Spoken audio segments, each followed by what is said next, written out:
Hello and welcome to Varnblog, and today I'm with Hossam el-Hamalawy, an Egyptian journalist, scholar, activist, photographer, and socialist. He was recognized for his role as a journalist and organizer in the Egyptian Revolution and his involvement in the Egyptian labor movement. He has written for such places as the English edition of the Cairo Times.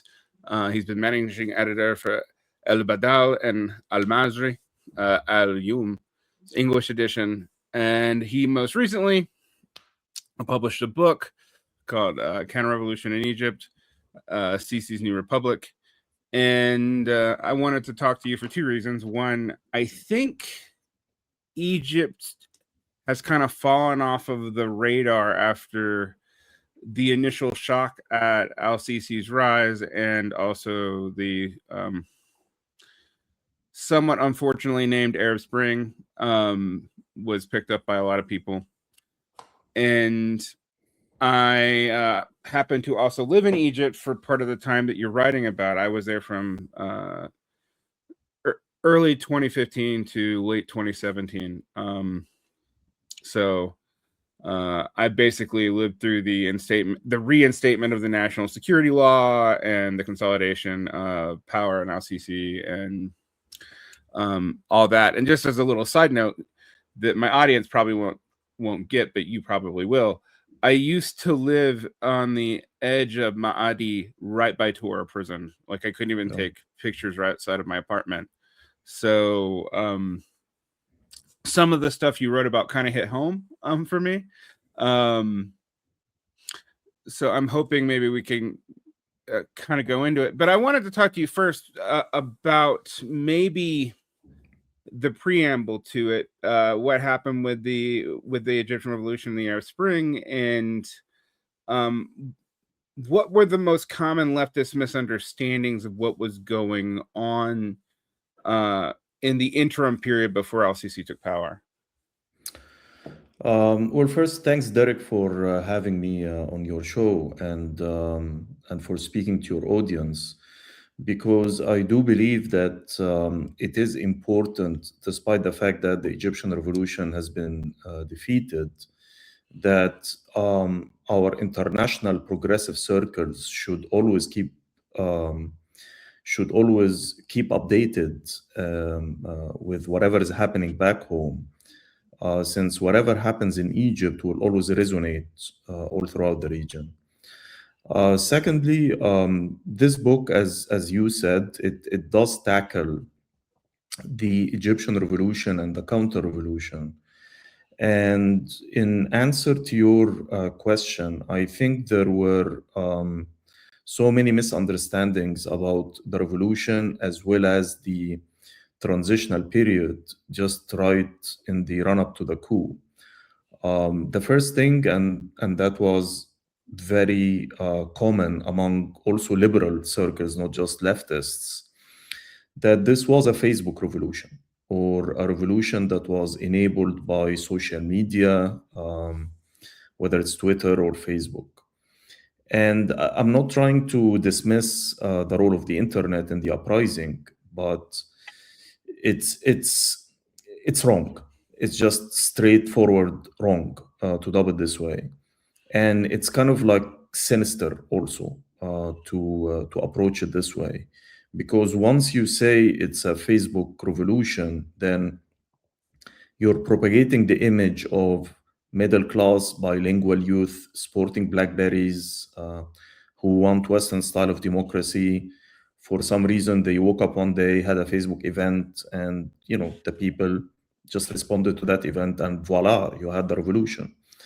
And in doing so, you're dismissing the fact that this was, in so many ways, the climax of a 10-year process of dissent accumulation that started with the outbreak of the Second Palestinian Intifada, where Egyptians were reclaiming public spaces inch by inch. And they won that, and they opened the road to that revolution. But then you had the transitional period, and that's just to jump into the core of your question. We had an elected Muslim Brotherhood president at the time. And most of the leftist traditions, they tend to regard Islamism with all of its shades as just variations of fascism. And this is not just a Western approach or a Western position, but historically, the Egyptian and the Arab left have also adopted similar positions, which at the end of the day made them jump into the same ditch and ally themselves with their military dictatorships in order to repress the fascists. Hence, you can understand why most of the Egyptian left threw its lot behind Abdel Fattah el-Sisi in 2013, who is our Minister of Defense, who led the coup and endorsed some of the biggest massacres, literally, in Egypt's modern history. Yeah, I think about Samir Amin when he was still alive, writing from Senegal, that, you know, continuously throwing support behind el-Sisi and the secular government. And even in the elections leading up to that, I believe he supported not el-Sisi, but one of the other factions that had arrived that were around with Mubarak priorly. And it's kind of a mess. It's really hard to explain to people watching from the US. I agree with you also on Islamism and on Salafism in general being misunderstood. When I was in Egypt, most of the Salafists I met were quietists. They just sort of, for a variety of reasons, some of which were probably safety, they didn't really want to talk to me about politics. It's probably a variety of reasons for that. Also, I'm speaking in English. You know, my Egyptian Arabic is really bad. It's passable. I can ask for street directions, but that's about it. So I wanted to dig into a little bit about that. Why do you think it has that reputation? I mean, do you think that reputation comes from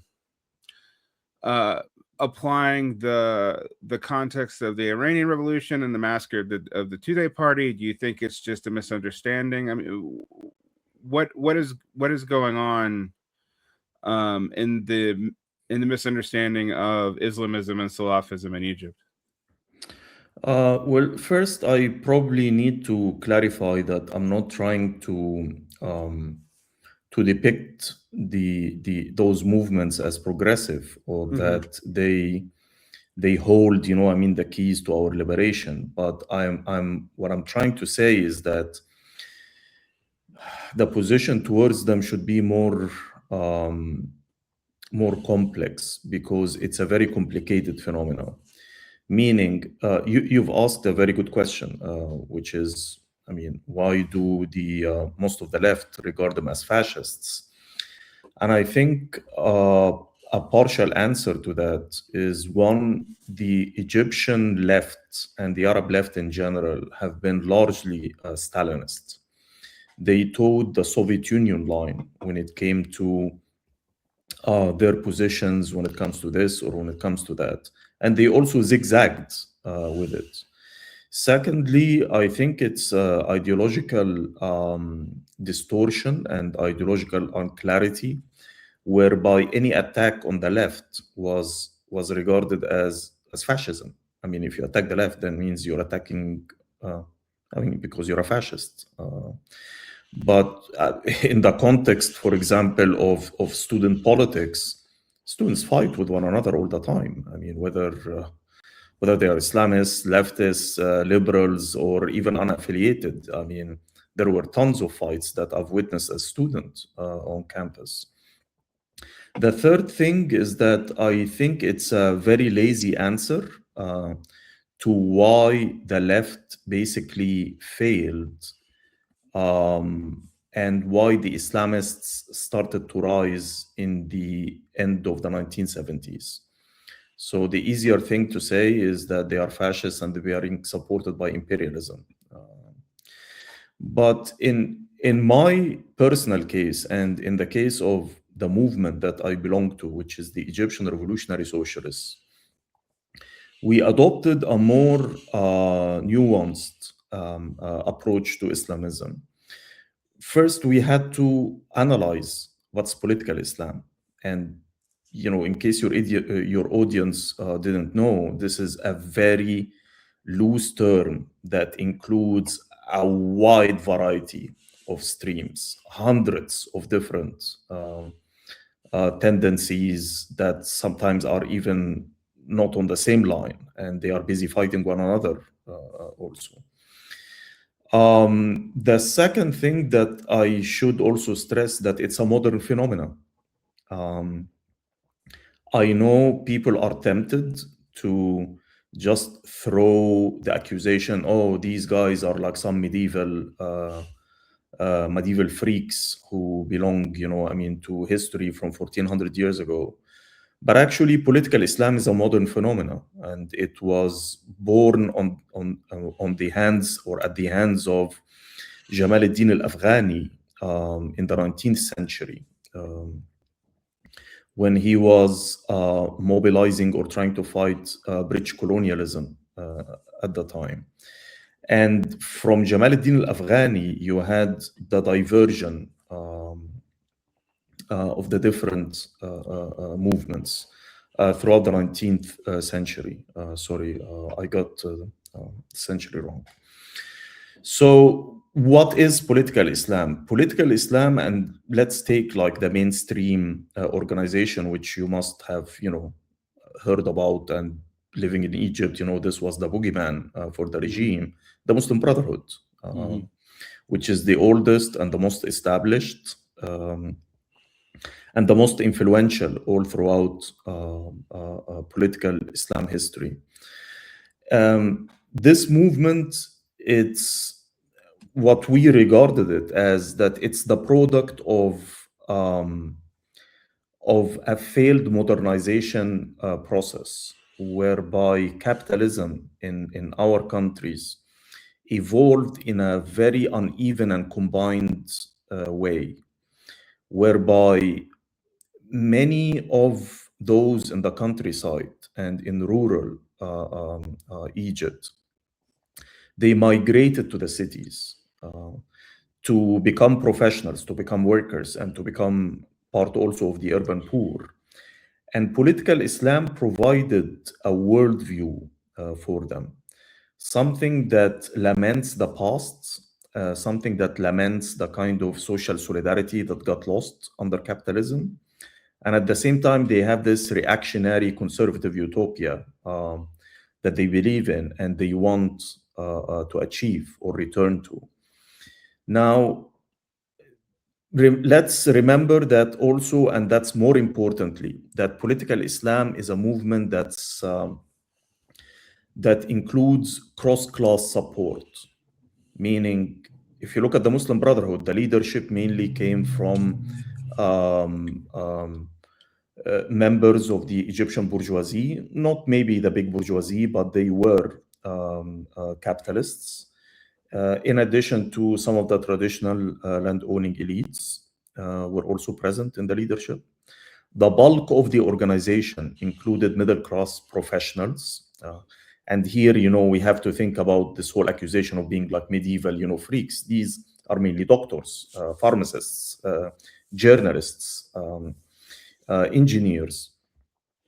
And at the bottom, they do have some support among the working class and among the peasantry and the urban poor. So as you can see, this is like a cocktail. This is like a mishmash of classes. And what unites them is a very vague solution called Islam is the solution. It's this vague slogan.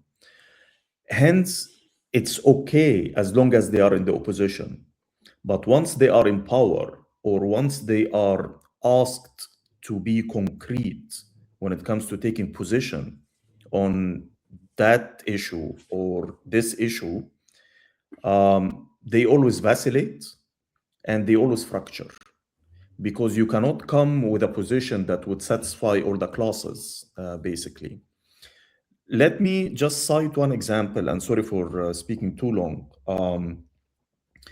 During the transition, for example, the Muslim Brotherhood did mobilize what we call millioniyat, like the 1 million person protests in the streets in order to demand the application of the Sharia.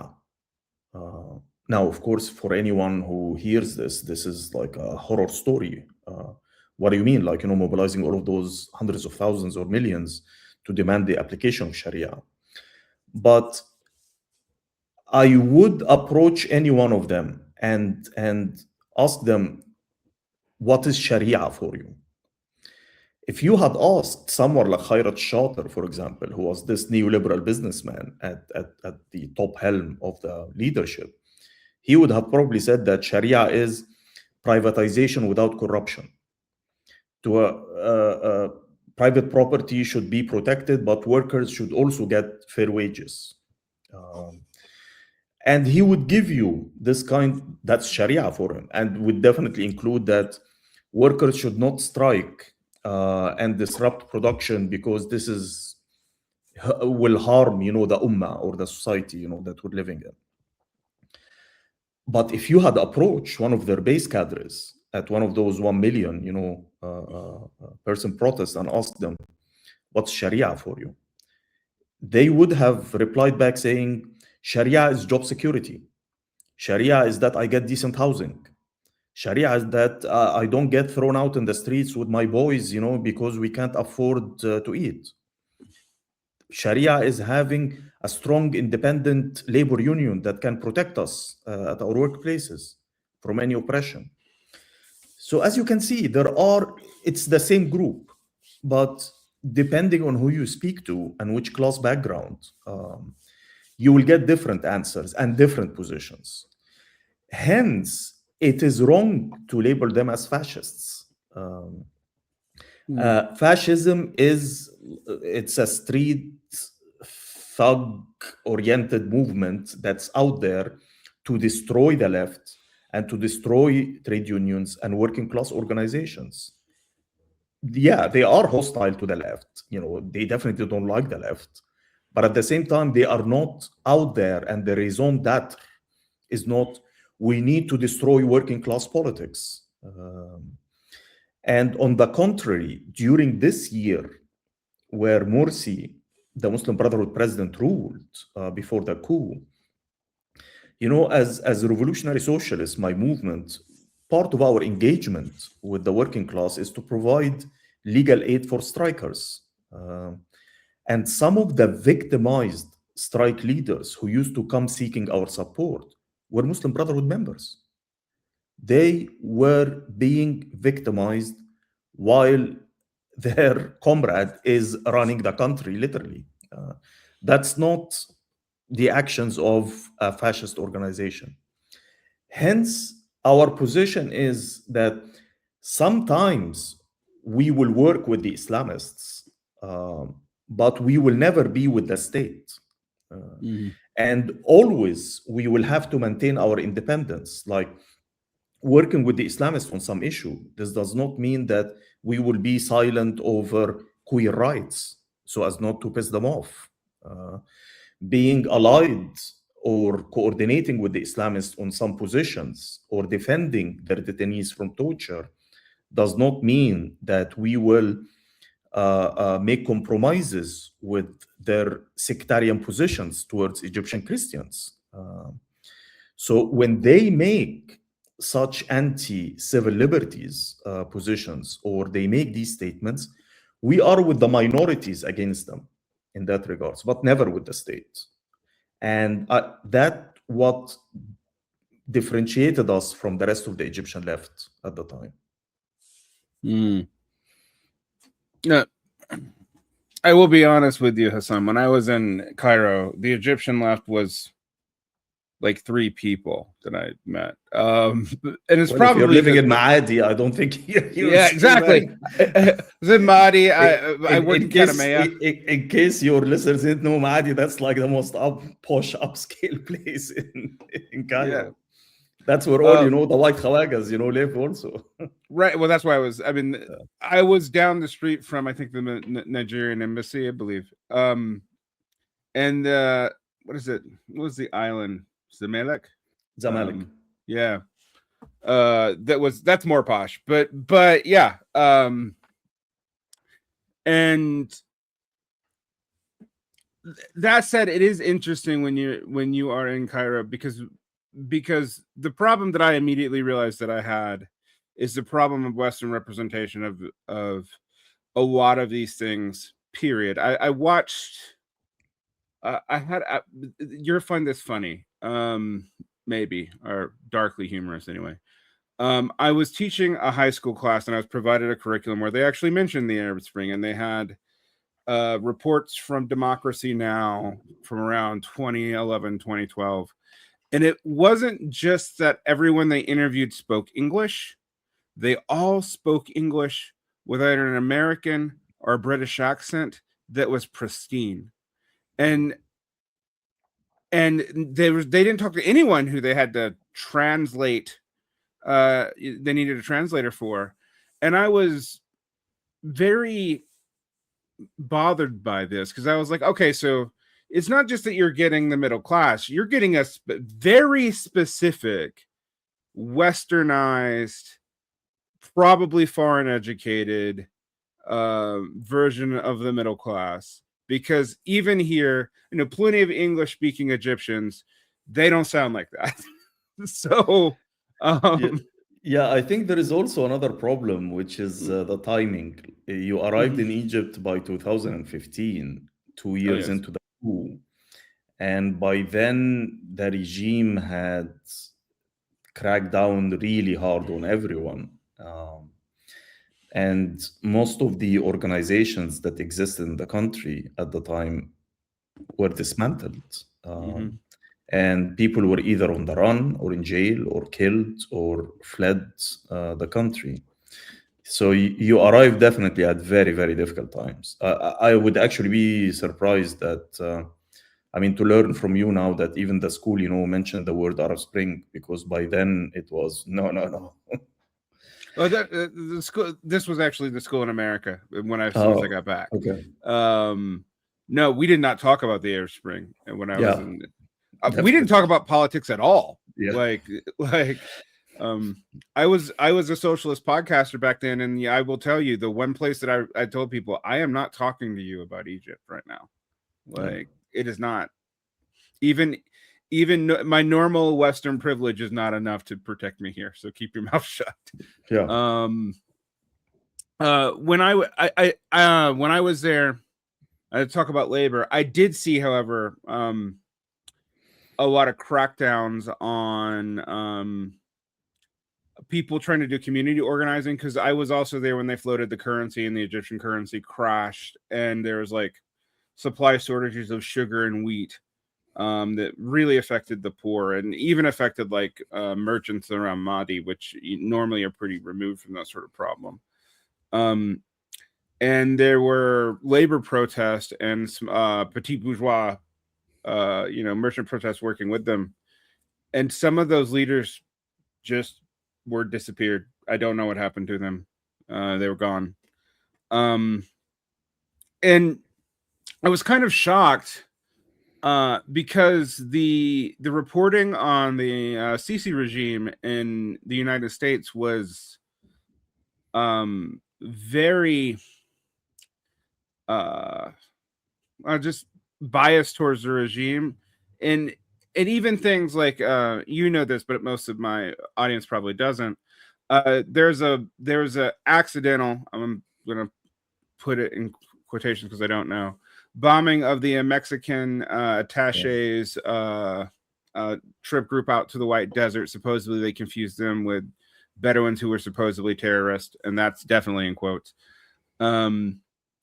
And even 2 Americans were killed and 1 American was maimed. And I didn't hear about it discussed in the U.S. news for 4 years until after it happened. I actually heard a report about it in 2020, and I was like, why? Why are you bringing this up now? This is very old news, but also why didn't you report on it at the time?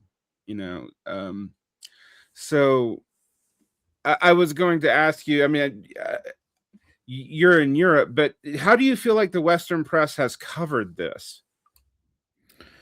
It's disappointing, of course. I know, and personally, Many Western journalists who are well-meaning, and they did their best to report throughout the revolution and throughout the coup and after the coup.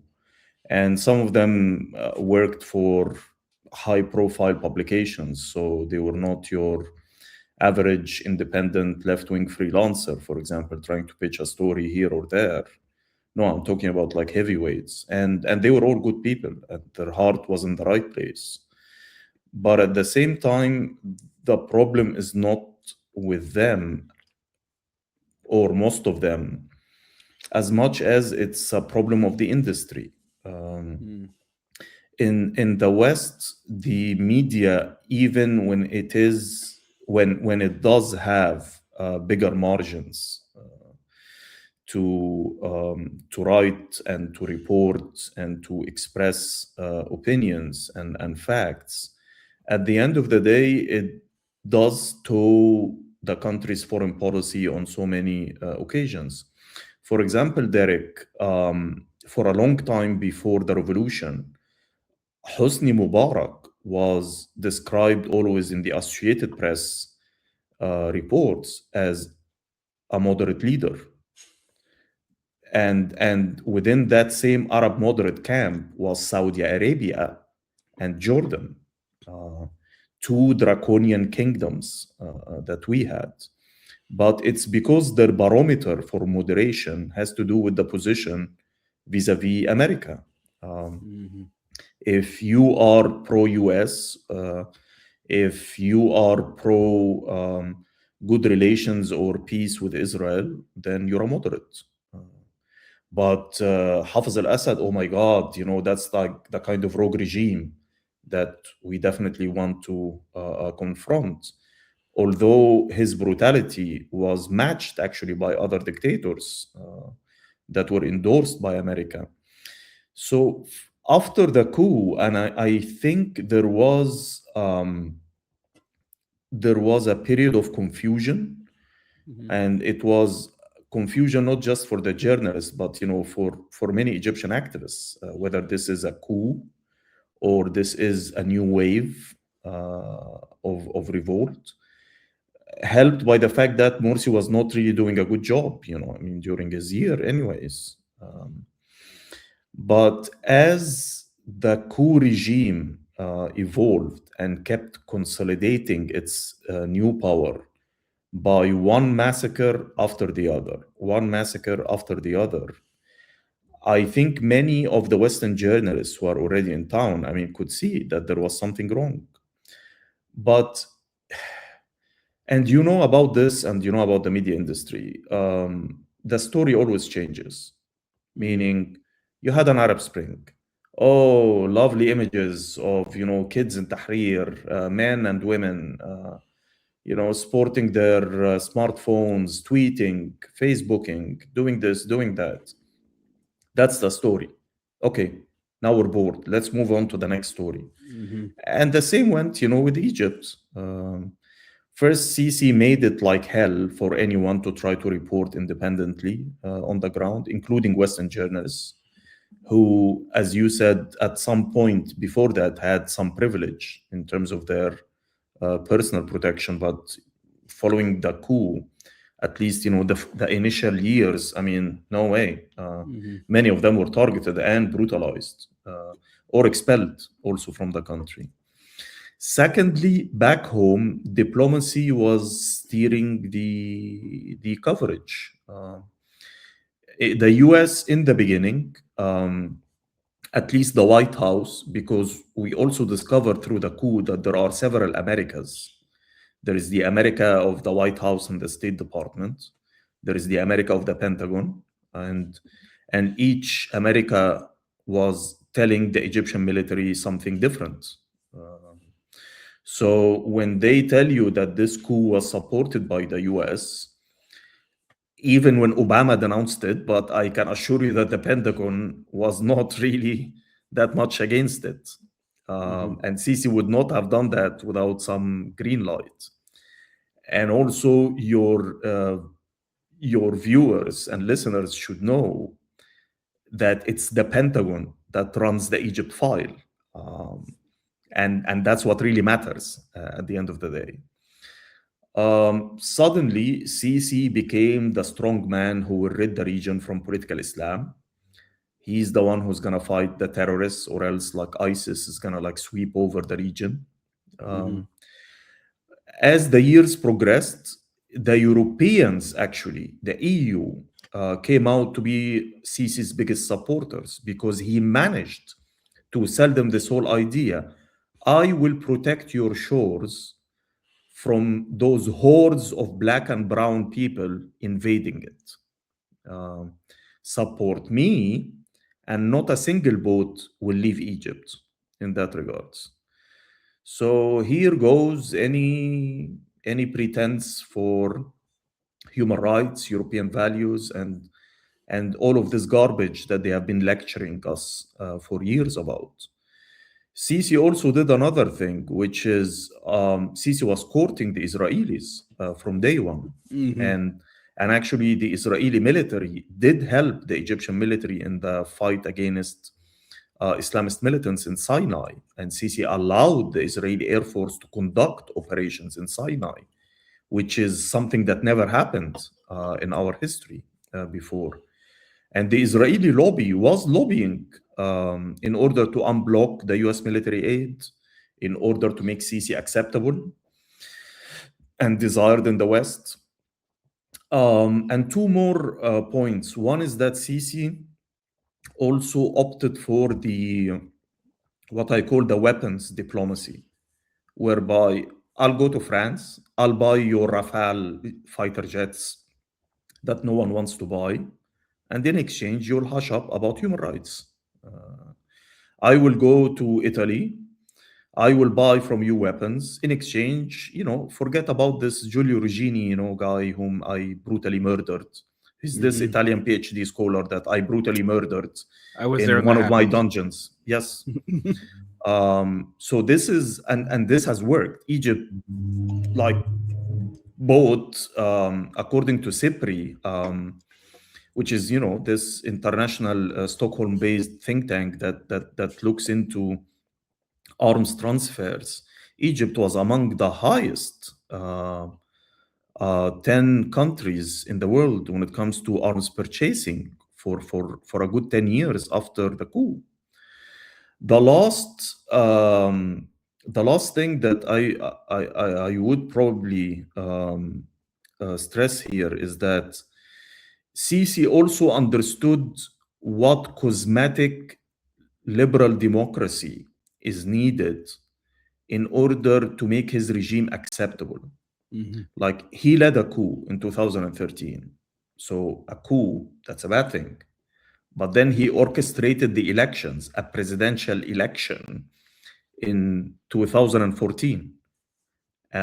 Now he's an elected president, right? Now the Germans can host him in Berlin. Now the French can host him in Paris. Now, all European, countries can do business with Egypt because they have an elected president. Of course, it's a sham, it's a circus, but these are the cosmetic things that Europeans and Westerners need in order to conduct business with the most brutal regimes. Yeah. When your opposition party endorses you, you know how serious that opposition is. This actually does bring me something that was very true when I was there, and I remember Sisi really taking advantage of this, which was European fears of refugees, but also Egypt itself. There were 4 categories of foreigners that I dealt with other than white expats in the education movement, which, its own thing. But in Mahdi, we had a lot of Western Chinese contractors, but particularly Muslims, a lot of them Uyghurs that I ran into. But we also had lots of Yemeni refugees, lots of Palestinian refugees, which of course that's not new. Lots of Syrian, tons of Syrian. Like, I think every fifth taxi driver I met was Syrian. And then Libyan refugees, because they were all, I mean, the destabilization of the surrounding region was massive. You know, I remember being told if I wanted to go to Morocco, I had to fly through Europe because we could not fly over Libya. Like, it was just too dangerous. And I remember el-Sisi really using this flood of refugees to justify all kinds of crackdowns, and you know, like the thing I mentioned in the White Desert that had to do with supposedly terroristic illegal refugees from Libya. The Sinai was all but closed. You could get to St. Catherine's if you like took a plane, but the Sinai was closed when I was there, and there were crackdowns on immigrants when I was there, but also lots of talk about how, you know, well, we Egyptians, we're taking them, at least, unlike, you know, the Gulf states, and we're keeping them from Europe. And how much do you think Sisi was able to leverage that? Oh, he managed to leverage it really well, and he still does up until this moment I'm speaking to you. First, Sisi and other Egyptian officials have been in a disinformation campaign claiming that Egypt hosts 10 million refugees. Egypt does have 10 million, but these are the 10 million foreign residents. Not all of them are refugees. And actually, the refugees, I can't now remember the exact number, but they are much less than that, including many of the Syrians whom you bumped into in Maadi and elsewhere. These guys were in Egypt with their own money, spending on themselves. They were not taking any sort of aid from the state. I mean, someone like me, like Hossam, I mean, I wouldn't mind. I do believe that refugees should be welcome in any country, and whatever help that we could give to them, we should give to them. But even that, you know, the state was not doing anything in that regards. But Sisi was using this as a leverage for two things. One is, as you said, to tell the Europeans in specific and the West in general that I'm keeping them in the country, because if they are not here in Egypt, they would have been at the shores of Greece, at the shores of Italy, and in your capitals. And the second thing, they were also used as scapegoats. Racism, that's like the oldest trick in the book, you know, divide and rule. So if there are hard economic conditions in Egypt, or economic crises, or the prices of basic commodities are increasing, as you've witnessed yourself, it's because of the refugees. They are the ones who are buying all the sugar in the market. That's why Egyptians cannot find any.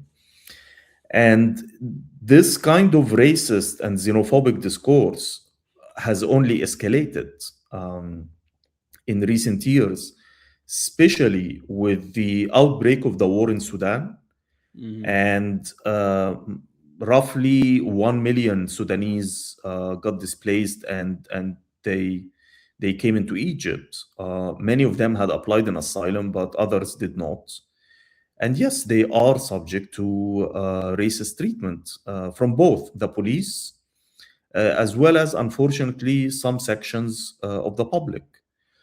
Revolutions bring out the best in people. They bring out the best in people, man. I mean, they bring out solidarity, they bring out strength, they bring out bravery. They bring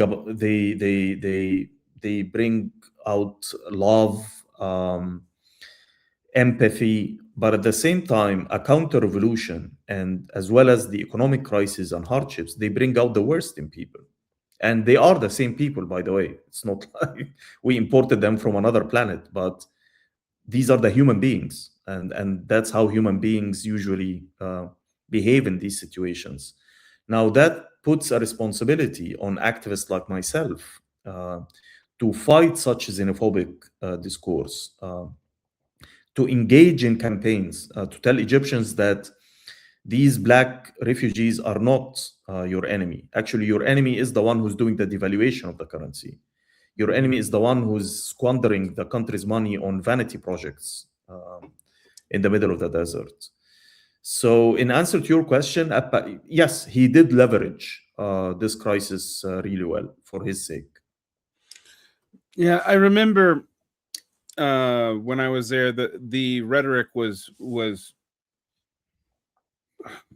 gaslighting, I guess. It's actually hard to like articulate it to an American audience or to an English speaking audience, but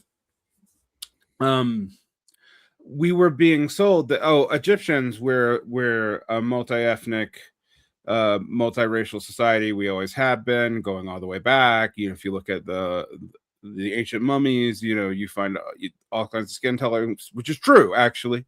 Yeah. But I also saw a massive increase in anti-immigrant rhetoric, while also being told, by fairly elite Egyptians, we aren't a racist society.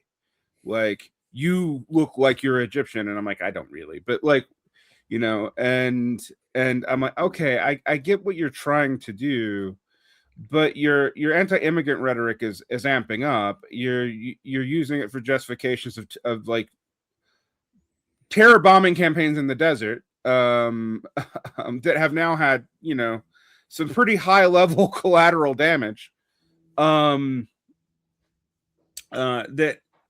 Sisi was also able to diplomatic. I mean, like I was trying to explain to someone about, at my school, there was a lot of Mexican teachers, and people like, why? I'm like, well, because of that event that I mentioned, part of the diplomatic outreach to Mexico was some trade agreements, and also giving Mexicans the same deal on passports as they give the United States, which is kind of historically unheard of. And I'm like, this is kind of shrewd, and it got people to shut up. How do you think that leverage works domestically? I couldn't tell if, talking to average Egyptians, and again, my Arabic is not great, so I will admit that my knowledge was limited to people who could converse with me or have the high tolerance for really broken Arabic, and which was a lot of people, I won't lie, but it was still. I felt like there was something I was missing about whether or not this rhetoric was working domestically. First, racism is part of modern Egyptian nationalism. I mean, it's not like we woke up one day and we imported it from the US, or that it started just after the coup. Egypt had a colonial history, definitely not as grave and as wide as the Brits or the Westerners, but Egypt was a mini colonial state in its surroundings. The relations with Sudan had always been very complex, where on the one hand, more or less we're the same people, and there is so much intermarriages and family relations. Two of the Egyptian presidents, Mohammed Naguib and Anwar Sadat, their mothers were Sudanese at the end of the day. And there is also a shared political history when it comes to the struggle against the British colonialism. But Egypt was, at times, also was a colonial power in Sudan. After Sudan's independence, the Egyptian regime always treated Sudan in the same way that the US treats Central America, as its backyard, which means that there were always Egyptian interventions like intelligence operations, support for coups, or meddling in the political affairs of the Sudanese. So racism is not really something new. But again, racism, whether it's in Egypt, in the US, or elsewhere, even when it happens for structural reasons, but the impact of racism differs according to the political conditions, and the timings. Mhm. At the height of social struggles, when society is struggling against the state, there is a more fertile ground to basically create solidarity between the different sections of society and even with refugees. Remember that Egypt is also a sectarian society. 10% at least of the population are Coptic Christians, Mhm. and they do suffer from sectarian discrimination. But during times of heightened struggle, like for example, during the strike wave, we had the longest and the most sustained wave of industrial actions from 2006 all the way till 2011. And this is what opened also the door for the revolution. I found in any sector where it had a substantial Coptic presence that Muslim workers and civil servants were electing Coptic leaders to join, to lead their struggle. Whether it was in the railways, whether it was the tax collectors during the strikes, and in other sectors. But also, at a time of reaction, the counter-revolution also brought out some of the worst. You had churches that got burned down. You had attacks against foreigners and xenophobic attacks on Syrians and other Mhm. nationalities also in Egypt at the time. So in that regards, did it work or not? I would say that for some sections of the population, yes. I mean, they got bought into it. But it's not a hopeless case. It's not the end of the story. The situation is always fluid. And if I and the other activists actually, or other whatever remained of the Egyptian opposition, can fight against this discourse, can always go on campaigns against this discourse, at least the Egyptian citizen who is completely screwed at this point economically can hear another justification for why it happened, other than the fact that this black poor Sudanese guy is like stealing his sugar. Yeah. I may am going to pivot to some of the frameworks in the books, but I do want to touch on the Coptic situation because I unfortunately was very near one of the most infamous Easter Sunday bombings, enough to have heard it. I didn't see it, but I heard it. They hit the ground. Then the Interior Ministry flew up, and like a local shopkeeper had to hide me. It seemed to me that el-Sisi was stoking these tensions somewhat in order to use them to be able to crack down on the general public, because there seemed to have been an increased tension between the cops and the particularly the Sunni population, and also but I'm and for my English speakers, I meant copped with a T, not cops, like police. But also el-Sisi's claiming of power, including his ultimate reinstatement of the national security law, was largely based off of a claim to need to protect the Christian minority.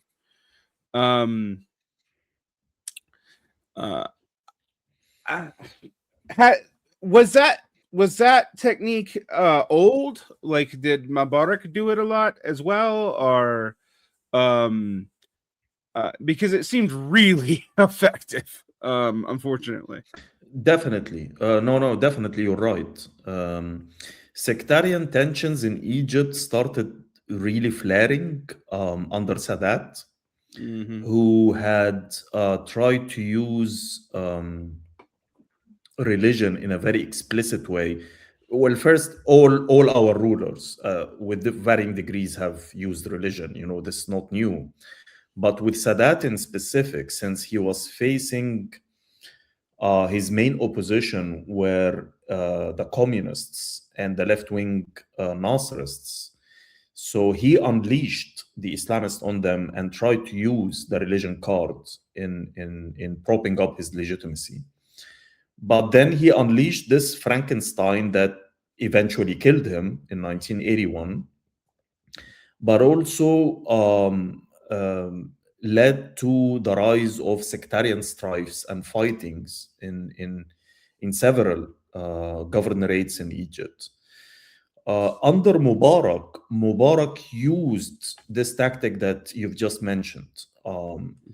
Is to try first. He appealed to the West as a secular leader, although I mean any 5-year-old who can read and write, and if you read Egyptian law, you will know that it's not really that secular after all.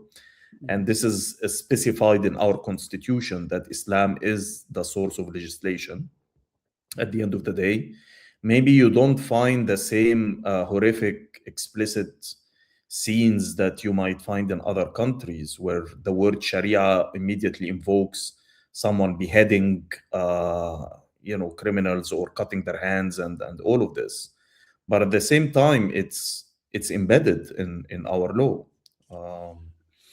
So Mubarak did appeal to the Copts as their protector from the Islamists, whether it is the radicals like the Jama'a Islamiyya and the Islamic Jihad, and these were armed groups that launched an insurgency in the 1990s, and they were involved in sectarian attacks on Christians in Egypt. And he also presented himself politically as an alternative to the Muslim Brotherhood, meaning like if I fall, it will be the Brotherhood who will come. And for the Copts, of course, for very legitimate reasons, they have concerns about the Muslim Brotherhood.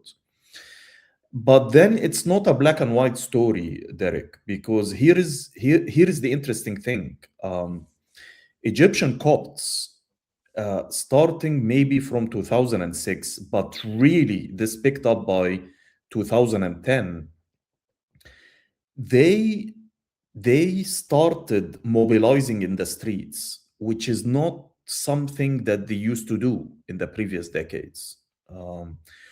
Triggered by sectarian attacks on churches or sectarian incidents, attacks on Copts in their homes, in some villages. They started fighting back and they started mobilizing. And actually, their mobilizations were among the mobilizations, I would argue, that opened the door to the revolution in 2011. And following Mubarak's fall, Coptic activism only escalated because, revolutions also, they unleash everything. It's not just, one happy story. You also find groups that rise, like, some variations or some tendencies among the Salafis who were extremely sectarian. They suddenly found a space also to organize. So the Copts' activism only escalated to defend their churches, to defend their security and safety at their homes, and also to counter the Islamist attacks and whether these are verbal attacks or actual attacks that used to happen on the ground. But the election of Muhammad Morsi and this 1 year of Muslim Brotherhood rule, in addition to very clever tactics by the military, managed to co-opt this activism and channel it into a support for the coup. And it didn't really help the fact that following the coup, part of the retaliation by the Islamists and their supporters did target churches, and they burned down churches. Their outlets, whether it's like newspapers, TV stations, or newspapers before they were shut down, used to carry sectarian editorial line towards the Copts. And last but not least, and that's the incident that you're referring to, a series of church bombings would definitely see the Copts flocking to the bosom of the state and Sisi. And he really played these cards well. Now, are the Christians in a better position under Sisi today in 2026? I would actually say no. Not much really has changed when it comes to the institutionalized discrimination against them, when it comes to the right to build churches, the right to worship safely without any sort of intrusion or attacks by members of the society or the police. So it's not, but at the same time, there isn't really a clear alternative for the Copts. The Egyptian Coptic Church is co-opted by the state, and it does have so much influence over the Coptic minority. Sections of the Coptic population did dissent on occasions, especially during the revolution, and they were with us in the streets. And many of them actually were martyrs also during the revolution. They were killed, most infamously in the so-called Maspero massacre in 2011. But at this point, dissent is kind of like muted. Well, I want to specifically get to some of the frameworks in your book that actually clarified some things for me. So when I was reading your book, Counter-Revolution in Egypt, you argued that it's a mistake to view Sisi as just restoring the Mubarak-Sadat regime, and that this is structurally distinct from even the kind of hyper-militarization we saw after the Camp David Accords. And for those who don't know, there's a lot of, like, the second, I'm putting this in quotation marks too for my listeners, the second largest receiver of military aid from the United States after Israel is Egypt. But what that tends to be is block grants to buy surplus American military equipment. So I was, I remember seeing in Egypt, I've seen more old American tanks here than I have ever seen in the United States. But you point out that this actually is not just what is going on post, 2014, 2013, 2014, that there's been a shift in the power dynamics of the military, a shift in the diversity of where the Egyptian military is getting its equipment from, as you mentioned, a massive increase in purchases from Europe as well, not just relying on the block loans gotten from the U.S. to buy military equipment. You've also mentioned that the intelligence services have increased. I can personally feel like I vouch for that because I had secret police watching me just because I was there. They would show up at my house every now and then, check my papers, and leave. How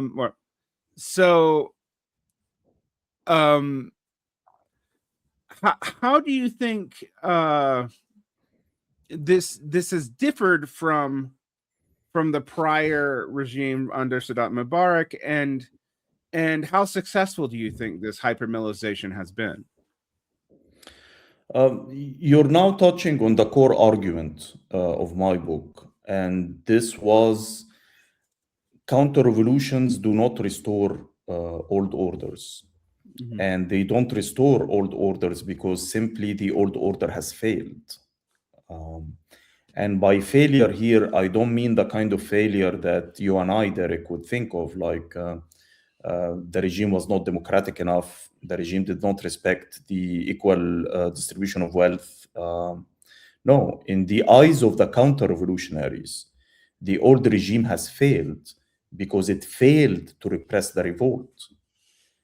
The old regime failed because it was too lenient, too weak. And these kind of descriptions, by the way, these are quotes from the generals who led the 2013 military coup. They thought Hosni Mubarak was too weak, was too lenient. He allowed the circus of human rights and NGOs, to run around and mock him and ridicule him. And that's what led to the catastrophe of 2011. So the kind of regimes that evolve out of a victorious counter-revolution are usually regimes that avoid the mistakes of the past, that are more efficient at repression. They've learned their lessons.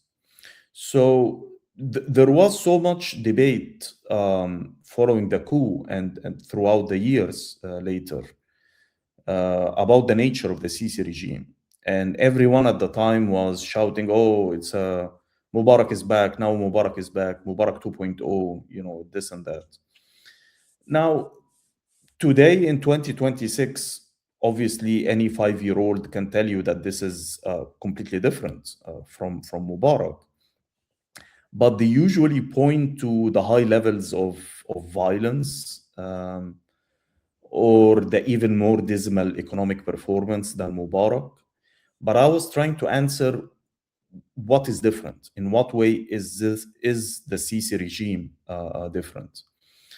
And I focused on few things, whereby I compared the post-2013 regime with the so-called First Republic. That's the description of Sisi, actually.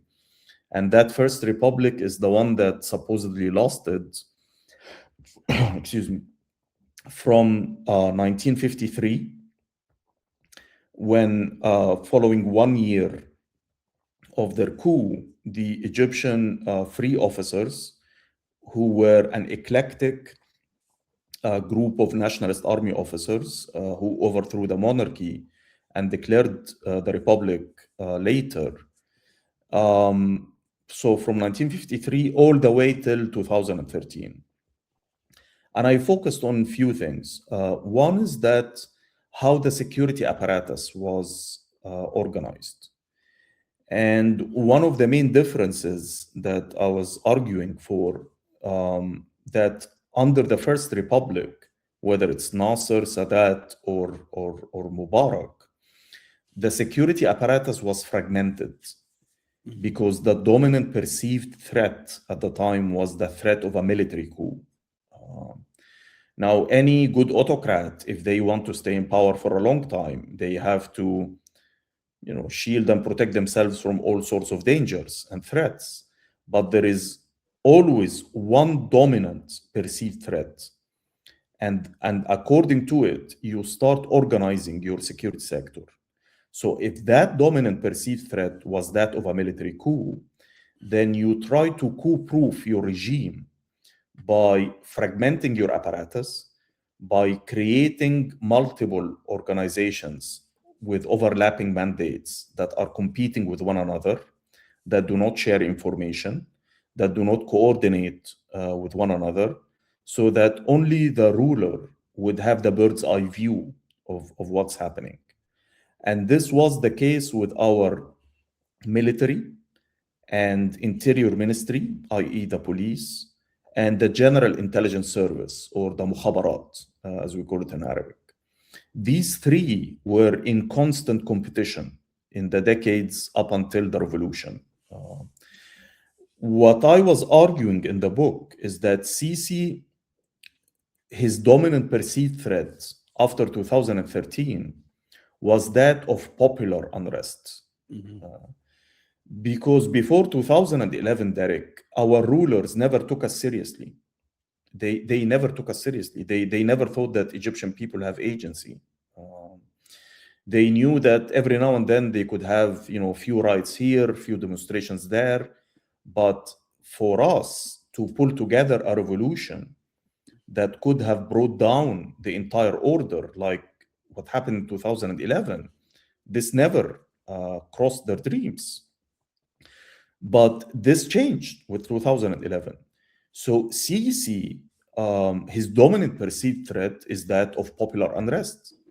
And he doesn't really make a secret of it. I mean, up until today, whenever he gives any public speech, he has to mention 2011 and the catastrophe and how the country almost like went into ruins and how he saved Egypt and this and that.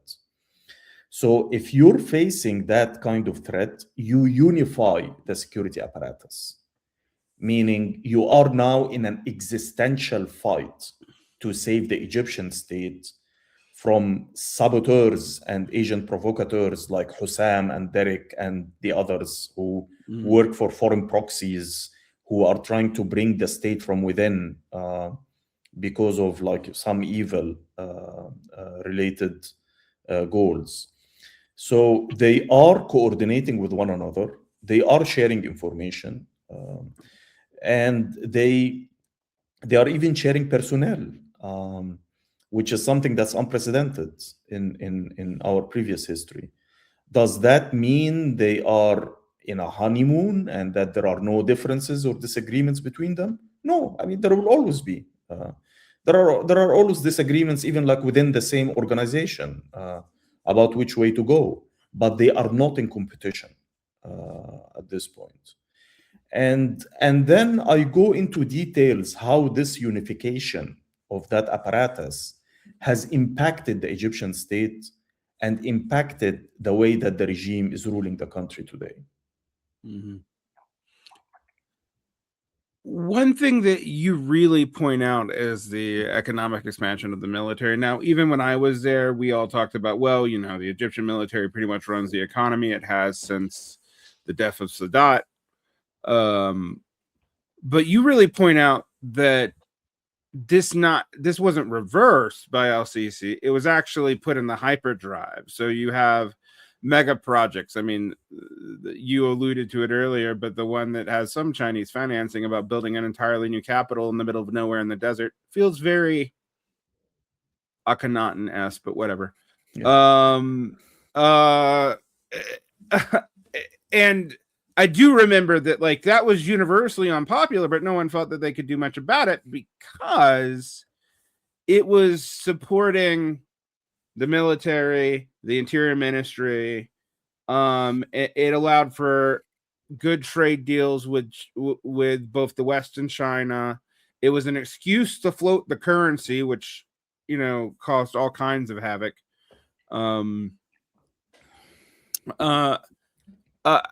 In what ways has the economic expansion of the military shifted in the past, say, 15 years?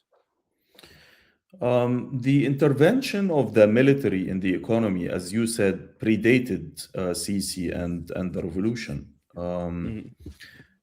The beginnings were modest in the 1950s following the Free Officers' Coup, but they really picked up, as you said, in the late 70s under Sadat. When Sadat was demobilizing the army, declared that there are no more wars, meaning no more wars with Israel. And he basically started shifting the army doctrines towards domestic security. But what are you going to do with the army? How can you keep them happy and satisfied? One carrot you can use is definitely the US military aid, and that he will buy them all sorts of new toys. You've said it yourself. You've seen more American tanks, you know, in Egypt than anywhere else. But the other thing is that they will give them a share of the economy. The real expansion in the civilian economy. And just to explain also to your listeners, what I mean by military firms here, not like firms producing arms. I'm talking about firms that are owned by the Egyptian military, but they are selling civilian products, whether it is honey, whether it is furniture, whether it is vegetables, fruits, carpentry, or what have you. I mean, anything that's a civilian commodity. And this started in the 1980s to really take shape at the time, led by then our Minister of Defense, Abu Ghazala, who was pro-US, anti-communist, very popular among the officer corps in Egypt at the time. And he started this whole military economy thing, which only expanded in the 1990s with our neoliberal transition, because it saw the army actually intervening to annex and annex here, like between quotes, like buy public sector companies under the pretext that I'm saving them from privatization. And they engaged in partnership with local and global capital, left and right. I mean, there was definitely an expansion. But this is nothing compared to what happened after 2013. Before I speak about 2013, I should also clarify to your listeners, if they don't know, our military firms, they do not pay taxes and they don't pay tariffs. And they use a cheap pool of labor, meaning the conscripts. We have conscription in Egypt. So even like according to liberal free market mechanisms, they have an unfair advantage over an ordinary civilian capitalist, for example. Hence, you find these calls by the IMF and the World Bank on occasions that the military should leave the economy. It's not because they are against militarization, but they want the free market forces not to be manipulated as they see it. Following 2013, there was this massive expansion. They are everywhere. I mean, at this point, if you're in Egypt, they are everywhere. And when it comes to small, minute consumer products, all the way up until the mega projects that you see. But we need to understand why. Why is this? Part of it has to do definitely with coup-proofing. That even when Sisi, his dominant perceived threat is that of popular unrest, he also has to secure himself against any dissent in the military. So he keeps on reshuffling commands ritualistically almost every year. And the second thing is that he wants to make them happy by giving them basically the bigger share of the cake when it comes to the economy. So part of it are army privileges.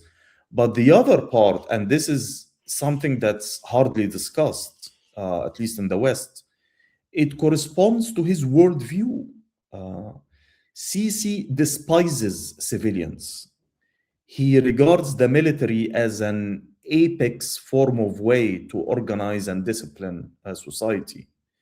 And that if Egypt was run like a military camp, we would have been in a completely different place, other than these kind of like catastrophes. So for him, it is these kind of forces, meaning the military, that can basically discipline workers, that can get the job done, that are professional, that if he tell them, split the sea for me, they would do it, just like Moses. They would do like whatever he wants to do. Now, is that working? I mean, you can see it for yourself. When Sisi rose to power in 2014, the Egypt's external debt amounted to roughly $41 billion. Today, it revolves around $163 billion. In the Egyptian government budget for this coming year, 63% of the government revenues will be devoted to paying the debt interest, just the interest in that regards. So I think that it kind of like destroyed everything at this point. Yeah, I've been talking about the military policy to people in the past and trying to explain also like the agricultural changes in Egypt, how it went from 2,000 years of being the breadbasket of North Africa and Europe and to a net food importer partly because of military policy. It's not the only reason. Population density, urbanization, and around the Nile, but military policies are a major contributor of it, and also have opened Egypt up to like food shocks related to things that have nothing to do with their own policies, such as the war in Ukraine led to a bread shortage in Egypt not too recently. I was trying to explain why to some people who were asking me, because I was like, oh yeah, it's related to military use policy, the integration. And this brings me to my next point. There's two things that I noticed when I was in Egypt. One, as you can guess from where I was living, I was teaching at a private international school. I wasn't affiliated with the State Department, so that was actually somewhat in my favor when the security forces were moving around. But it is. I did have a kind of glimpse into the Egyptian elite, and I noticed that most of them did not actually work in Egypt if they weren't military. So a lot of military families used my school, but then a lot of people were basically interfacing with the UAE and the Gulf as a means of getting any form of capital, and particularly once there was a reserve currency crisis when I was there. Dollars and pounds. By that I mean not Egyptian pounds. British pounds, not Egyptian pounds, became super sought after to reinforce the currency spiral. But a whole lot of these business people were basically doing most of their business abroad because, and they would tell me this outright, they couldn't compete with the military. I think, ironically, that kind of opens you up to kind of problems, and also something that you make a lot of points about in your book, that it's easy to view the Egyptian state as something that exists kind of as in a little vacuum in the gateway between Africa and Asia, and that's completely wrong. That one, it's a logistics hub for the world. I pointed out, like, just off, there's a massive set of internet cables off the coast of Egypt that if they ever got cut, the internet connection between the Americas and Eurasia would disappear. It would have to rely on satellite uplinks, right? Like, so there's that element of Egyptian power is its placement in world logistics, but also that there are other networks, regional networks, that el-Sisi operates with because of these economic ties that I'm mentioning, but also sources of aid and dealing with tensions within them. So you talk a lot about the UAE and Saudi Arabia as well as the West. I was there when the relationship to Qatar soured.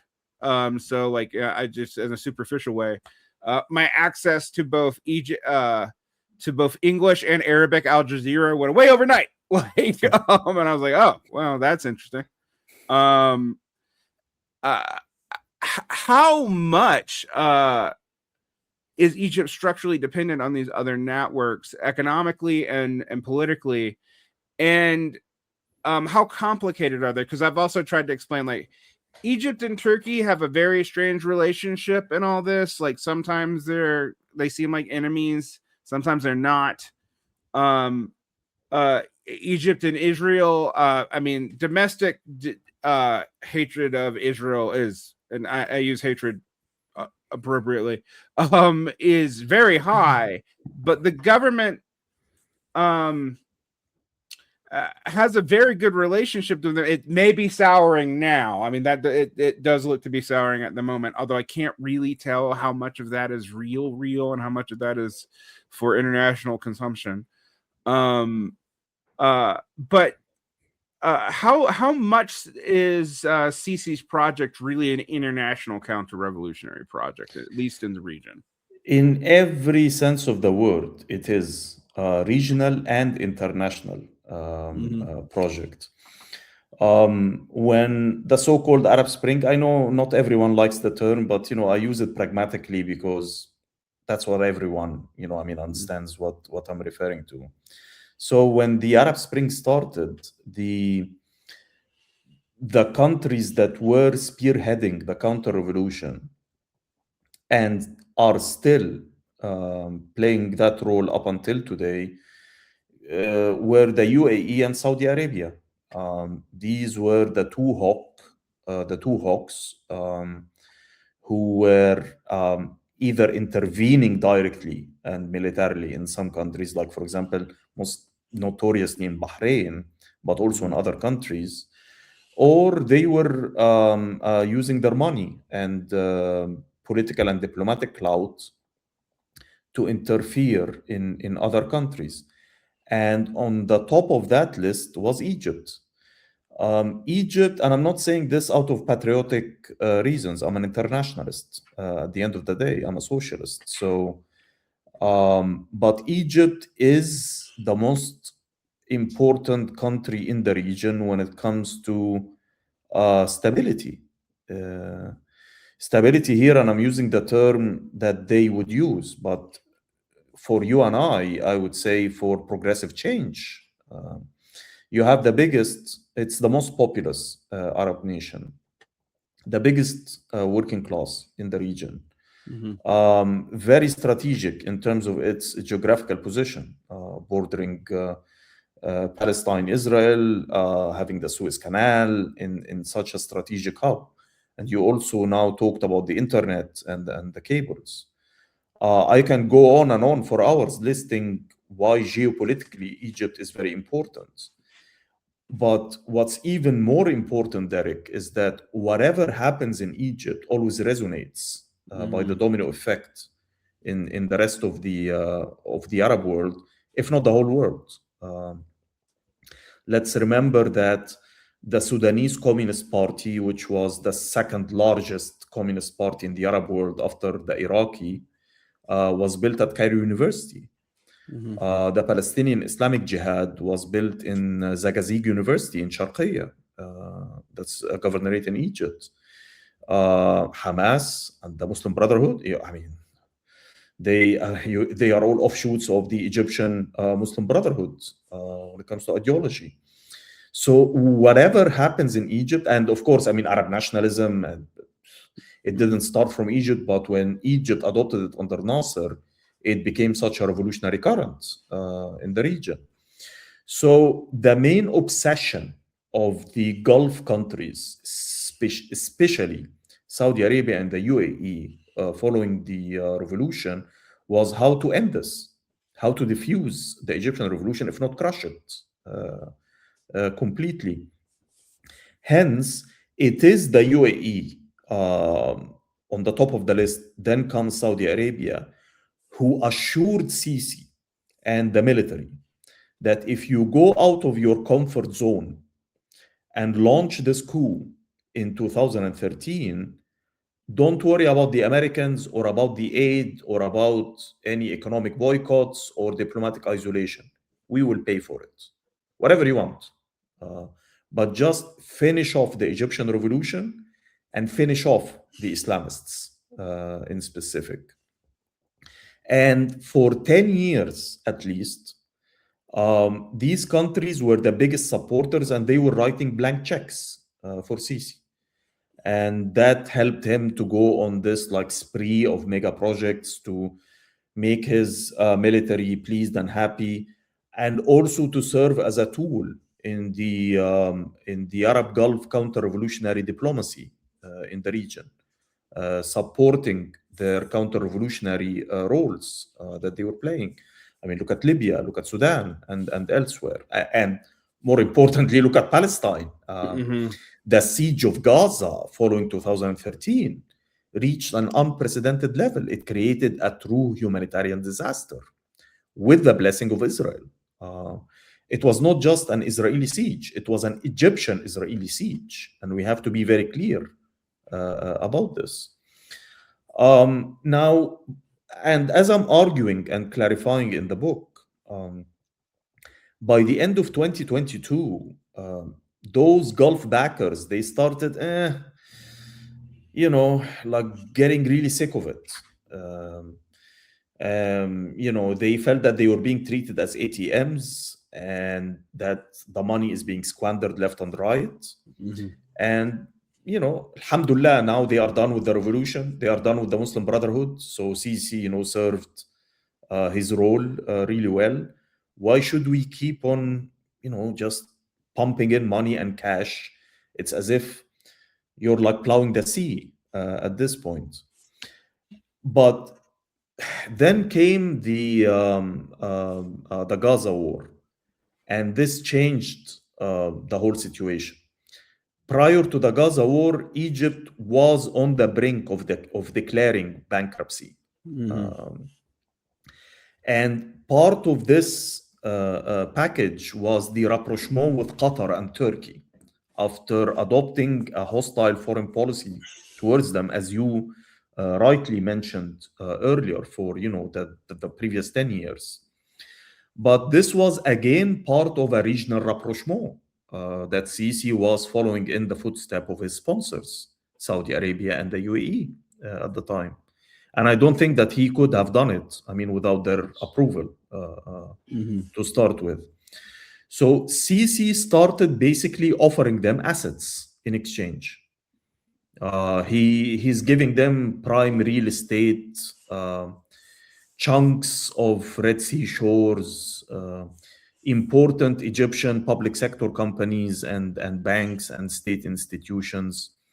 People now talk about Emirati colonialism in Egypt. Now, I would, of course, have my reservations on the use of this term in specific. I don't think it's accurate, but the Emiratis are eating up the country and large chunks of different economic sectors in it. Most importantly, the ports, which is always an Emirati obsession. The Gaza war starts, and suddenly Europe and America and the IMF and the World Bank, as well as the Gulf backers, suddenly discover that, the region does not need more instability. So even when Abdel Fattah el-Sisi's regime is a failed regime, and Egypt is a failed state, but it's too big to fail. So that's when the bailouts started. And that's where criticisms of economic performance, let alone human rights record, kind of like muted. In 2023, Derek, if you go back to the Financial Times and other outlets that was carrying the statements of the IMF officials, they were in a state of war with Sisi over the position of the military in the economy. Now they don't give a shit. Now they don't open, their mouths about it. They pay it like lip service, but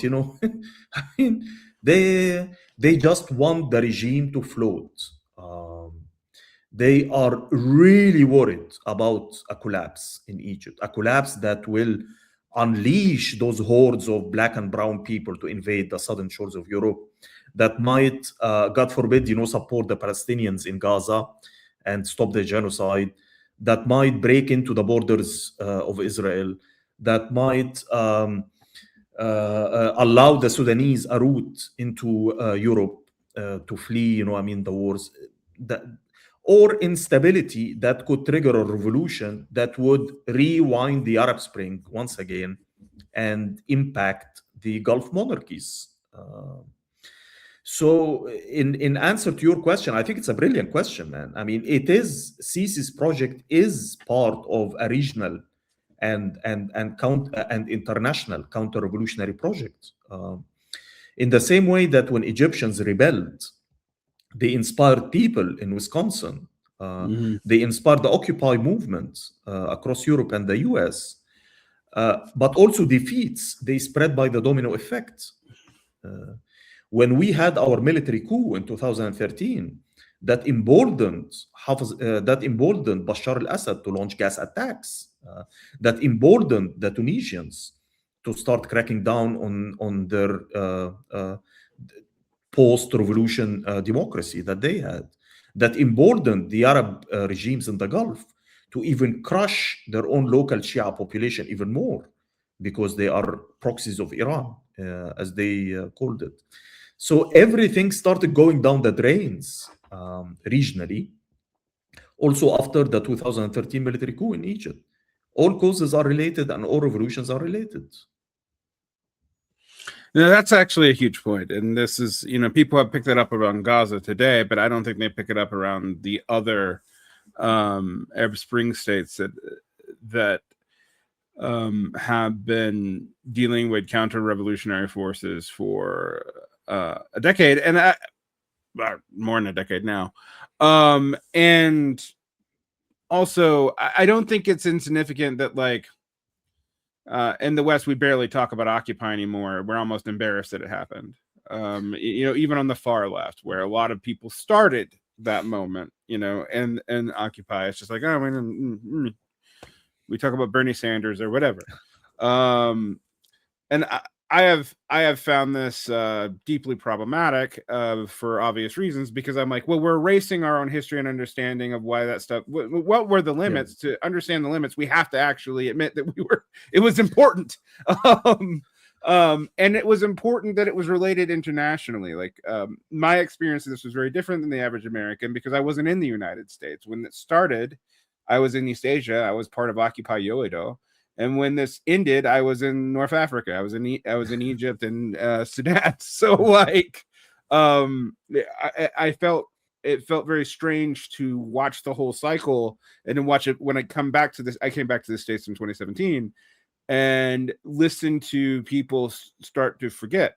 I want to ask you though, because this is a little bit beyond your book, but it seems very alive right now. Well, we in the United States are kind of feeling the U.S. Israeli aggressions on Iran. I've read even Western commentators talk about the UAE having an Icarus moment, where it flew too close to the sun, got too involved in the Iranian war, and now is like collapsing.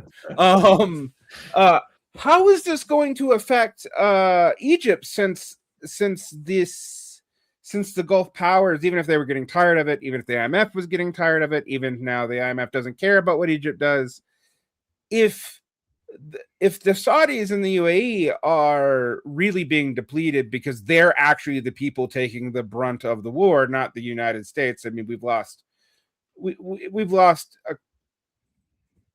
several handfuls of soldiers, and I'm not celebrating that, but also that's not a lot for a war of this size. Whereas, I hear about major infrastructures being hit in the UAE and in all kinds of regional areas. I mean, only Oman really has not been reported on as being a target. How's that going to affect Egypt? It's going to affect it on so many levels. To start with, any regional instability would impact tourism, which is a very important stream of revenue for the Egyptians. If the Houthis in Yemen resume their attacks, I know they threatened to do so, and the war is resumed at the Horn of Africa, this means bye-bye Suez Canal. This means another strong hit that the Egyptian economy is going to receive. And more than that, if the Egyptian pound keeps on losing value due to the regional instability, actually the whole global instability, and due to the fact that the Gulf will not be as keen as rushing in to bail Sisi out for the bazillionth time.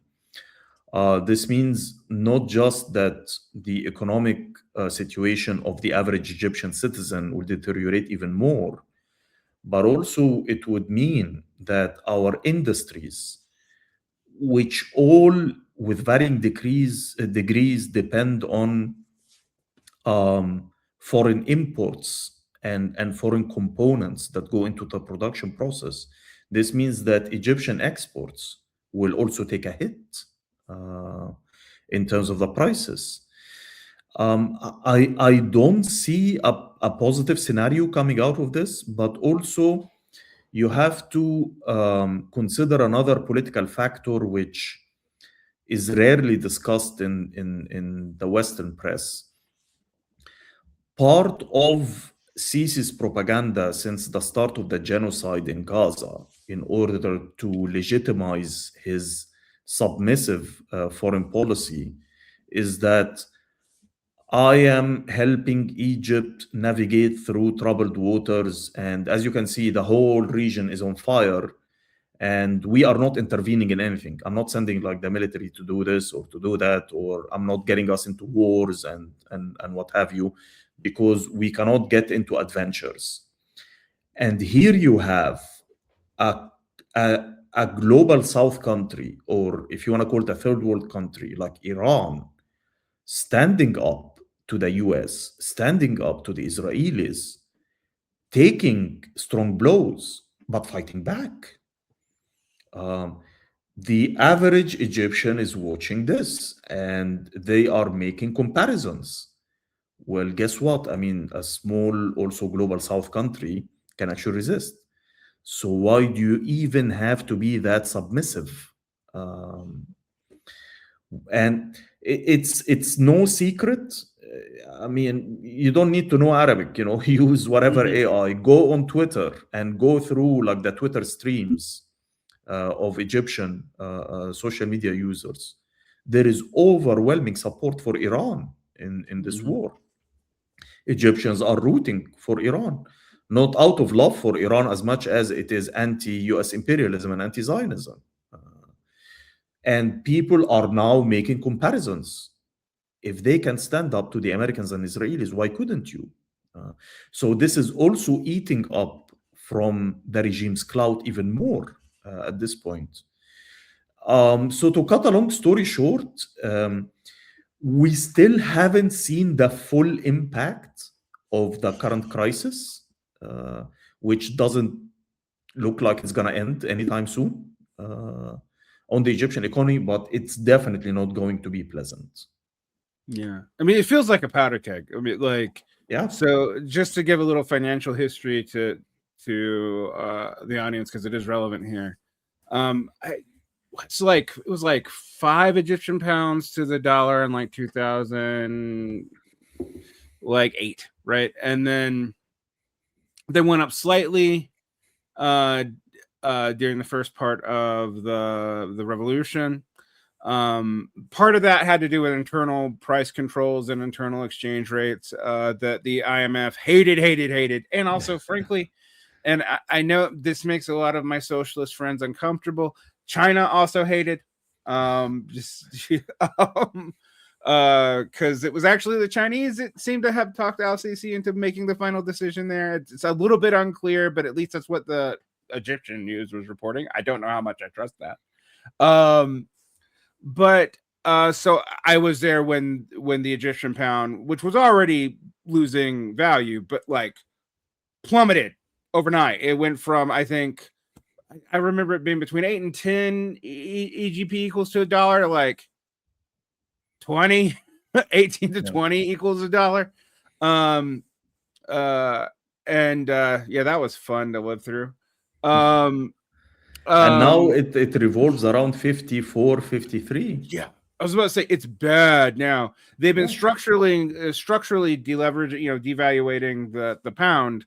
So as opposed to the overnight free fall, they've accepted that they're going to free fall, but they're trying to like click it down. But yeah, I think I saw that it's it went from about 18, because it seemed to stabilize for a little while and around COVID. Then right after COVID, 24 EGP to $1. Next year, 30 EGP to $1. Now it's like 50 something EGP to the dollar, and similar bad exchange rates with the euro and the British pound, which means most of the world's reserve currency is now expensive to Egyptians. Between that and the overwhelming sympathy for Gaza, and also the belief that whatever the flaws are of the Iranians and whatever the sectarian differences, they're fighting for the Gazans and the Lebanese, who are not Shia. Just a reminder. So I feel like it's got to be a powder keg. Also, I guess this is my last question, because in this, I feel like we have a similar problem that we have in the United States, believe it or not. Completely different economic conditions, obviously, but Egyptian society, particularly post counter-revolution, has been atomized in a lot of ways, and even in trying to like defang Islamism and all this, a lot of civic society in Egypt seems to be forced underground. How do you think a globally minded socialist movement should start to handle this atomization and to put back this idea that what happens in Egypt, what happens in Libya, what happens in Morocco, what happens in Nepal, what happens in southern India matters to us? Because Gaza has put, one of the things I can say about, just from my perspective here in the States, is in the early aught teens, the U.S. left had a very internationalist outlook. From about 2016 to about 2022, I don't know what happened that year. You had finally a renewed focus on U.S. imperialism, which was nominally part of U.S. left critiques, but really didn't come up that much. And the situation abroad, and then inflamed even more by the events of October 7th and the overwhelmingly devastating response to that. I mean, I have never seen the Israelis lose American support so thoroughly and so quickly as they did between October 7th of 2023 and the beginning of 2024 in the United States. Like, it was the goodwill went from like, oh, poor Israelis, to, oh my God, what are we seeing? And, you know, even conservatives here will sometimes say that it is a genocide, which is unheard of in the past. How should we orient towards this, and how do we deal with this atomization? Because, you know, this is a problem, and the developing world, the quote unquote third world, I don't know what the preferred nomenclature is these days, but that, having lived in both, that atomization actually seems to be, it's a little bit better actually in the developing world than it is here, but it's happening everywhere. And how should we try to both fight that and keep an international perspective? Because I think it's absolutely vital for reasons that you said. Stuff, even though we don't know it, like we don't feel it, I do think that there's a direct relationship between the U.S. inability to process, you know, the post-Occupy American left and the crushing of the Arab Spring in various countries. Like, these, they are related, even if we don't perceive it that way. I think you answered the question like much earlier in our interview when you were rightly referring to the U.S. Both elites and even sections of the activist community, that they tend to erase history and erase the past. The US, it is the biggest imperialist power in the world, but also the US has such an impressive long history of struggles from below that have acted as a source of inspiration for people around the world. And as someone who is a victim of police brutality and participated and helped organize a revolution that was essentially sparked by police torture and police brutality, watching from afar the abolish police movement, for example, in the US, and Black Lives Matter, I can't begin to describe to you, Derek, what an inspiration it was for me. And I was eating books, like almost literally eating them, you know, I mean, of all of these American thinkers and intellectuals and activists who were theorizing for how to abolish the police and abolish prisons. And I was like, I should have read this a long time ago. And I'm actually ashamed that I'm a leftist, but I never came through such abolitionist material before. So in answer to your question, you have to start where you are.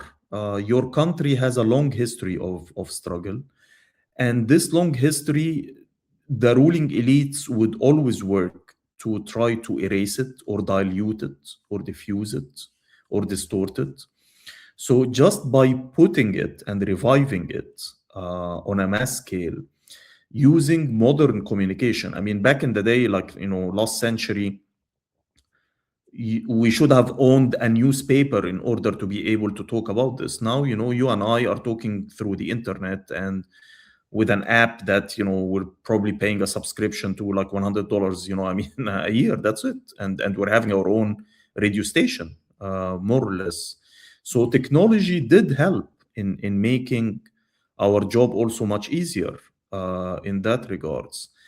I want to tell my American brothers and sisters and my comrades is that although I have nothing except disdain and hate towards your government and towards the White House and towards your military, but what unites me and you, Derek, and what unites me and anyone who supports the Egyptian revolution, the common ground that we have is much bigger than a common ground that I would have with a relative of my own flesh and blood who could be supporting this regime of Abdel Fattah el-Sisi. In that case, you will be my real brother, not him. And any victory for us in Egypt or in the Middle East is a victory for you, in the same way that any defeat for us will also be a defeat for you. The kind of repressive technology that has been used against you, Derek, and against other fellow Americans during the Black Lives Matter, these were technologies that were tested first in Iraq, that were tested on us as Arabs and Muslims in the Middle East. And then with the Imperial Boomerang, it boomerangs back home. So the same drones that were used in hunting us down, now they are hunting protesters. The same war on terror tactics that were used in the Middle East, now they boomerang back home and they are used against civil liberties organizers, whether when it comes to technology, whether when it comes to the language and the legal discourse and what have you. Now, when Americans ask me, how can we help you? How can we help the Egyptian cause? And my answer, I give them, the general generic answer of like, stay updated with the news from Egypt. Whenever you can, try to lobby your elected officials over this or over that, I mean, this kind of like package. But the most important thing you can help us when it comes to the Egyptian cause is to get active locally. We live in a global interlinked matrix called the global capitalist system. If we manage to weaken that system anywhere, that's a victory and that's a plus for the rest of us. So you don't have to demonstrate in support of Egypt, although I would love to, that you would do so. But in your own town, if you win a fight in order to stop the privatization of your public transport system, you're helping us in Egypt. If you win a fight over garbage collection fees or the deforestation, of the green areas in your state, you're helping us in Egypt. Any strike, any campaign that you can do against American militarism, this means less troops for us in the Middle East to confront. It is the same cause, and we always have to think, and this is not just an empty slogan, that we deserve better. Another world is possible. We deserve better. Yeah, I'm thinking about right now, like our local big battle is hyperscale AI centers, which are probably, although no one is saying this, being used for global surveillance, like because otherwise they don't make economic sense. And for us, I live in a landscape that's actually not that different from when I lived in Egypt because it's still a desert. But building a hyperscale AI center in a desert that is covered by snow-capped mountains, so that we can have a global surveillance state that's also beyond. I mean, what I've been trying to get people. This is not even about, these functionaries are global capital, and if the U.S. empire declines, they don't necessarily decline with it. But if we win victories against them domestically, it will actually affect their global operations. Yes. And it really is global. And you're absolutely right. The amount of technologies that the U.S. military developed in the Iraq War was developed. I mean, particularly, a lot of people focus on this now, maybe a little bit too much, but it's still important to emphasize. The amount of these surveillance technologies that were specifically designed by Israelis and sold to all the world governments, including supposedly socialist ones, to monitor particularly the populations in the West Bank and Gaza, that are now being used on us. Just blatantly, these flock cameras. I'm like seeing things that remind me of when I was in the Middle East, and when I visited Israel and then managed to visit Gaza, which that was hard. Mad. Even as an American, to see a lot of this stuff. I'm seeing it here, like, and people will, you'll get people say, well, America's becoming a third world country. Liberals often say this, and I'm like, well, no. Part of the reason is, to be quite frank with you, third world working class people are more resilient than we are, but I don't think that's permanent. Like, I think people will learn. I don't mean to, say that domestic battles don't matter. But I've been really thinking about it, and reading your book made me think even more about it, about this hyper-militarization and the blurring of the lines of military, civil, and police society. And your book got me to look at this in a very particular way, because we've also, had a fragmented security state that had heavy internal competition. And after 9/11, it started to be centralized, and people thought it was about fighting the global war on terror. And it's very clear today that maybe always, but definitely since 2016, this is about domestic politics as much as it's about anything else, because they're afraid of us now. Exactly. And I felt like, living in Egypt, living in Mexico, that I had seen all this before. And I'm just like, I was speaking with an American journalist friend of mine the other day, and he also lived in Egypt. So he was talking about the Sisification of America at this point. Yeah, it honestly really, it really does feel that way. I mean, like I was telling someone the other day, I was like, the corruption in Egypt and in Mexico, was actually subtle compared to the corruption that we're dealing with in America now. And like, we used to be really, really good at subtle corruption, and now it's like we're just blatant about it. But it is, I think it is, that Imperial Boomerang is really important, because in a real sense, when you talk about like an individual labor action, I'll give you an example locally. I've had trouble getting the unions to really be mad about building detainment centers here supposedly for immigrants. We don't really know what they're for, but supposedly for illegal, and I'm gonna put that in heavy quotations, immigrants here.